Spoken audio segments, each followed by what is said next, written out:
Hey team, I'm Crystal, and today we're going to take a look at how to perform a dumbbell bridge with a twist. So this is what it looks like.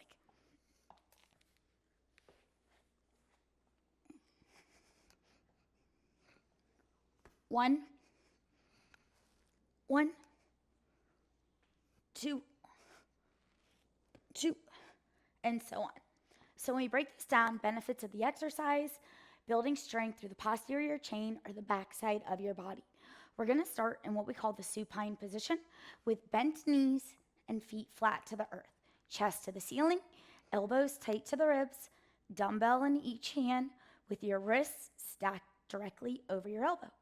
From here, we're going to push into the feet as we lift the hips high, big squeeze for the glutes, and simultaneously reach one arm across the opposite shoulder, bringing the dumbbell as close to the ground as you can with full extension of the arm. We're then going to pull the arm back into the starting position as you lower the hips back to the earth, and then repeat on your other side. The way you count your reps here, 1, 1, 2, 2, 3, 3, and so on. Common faults in this exercise, we have a couple of them.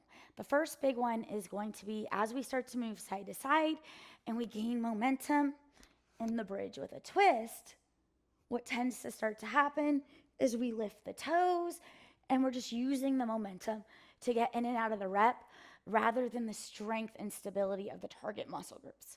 So by keeping the feet actively pressed into the earth, it's going to allow us to get a little bit more accentuation through the spine and more activation through the target areas, which will allow you to burn more calories and accelerate building strength or lean muscle for the same work you were going to do anyways. The second common fault we tend to see as the body gets fatigued is a reduction in range of motion. So the first one we see is the reduction in the hip lift. So instead of getting full accentuation of the spine or full extension through your hips, we start to see that decrease, and now we're closer to the ground and we're not bringing as much muscular activation into the back of the body, so we're not going to get the best results from this. We want to maintain that full lift every single time before we reach over and across the opposite shoulder. So once again, just engaging more muscle fibers, getting more from what we were going to do anyways. The second reduction in range of motion we see is the extension of the arm as we reach across the opposite shoulder. So instead of getting full extension as we get tired, the dumbbell starts to come closer and closer to the head. We reduce the length of the lever, and that's going to reduce muscular activation as well as caloric expenditure. So by maintaining full reach and we're looking where we're reaching, we're going to get more out of every rep every single time. Progression and regression strategies here are going to be based on a couple of different variables. The first one is going to be load or weight choice. So the heavier the dumbbells are, the more challenging this will be. The lighter they are, the less challenging. The second way you can manipulate intensity is going to be through that range of motion, because not everyone can get all the way to the top on day one. So whatever 100% looks like for you, that's what we really want to try to achieve.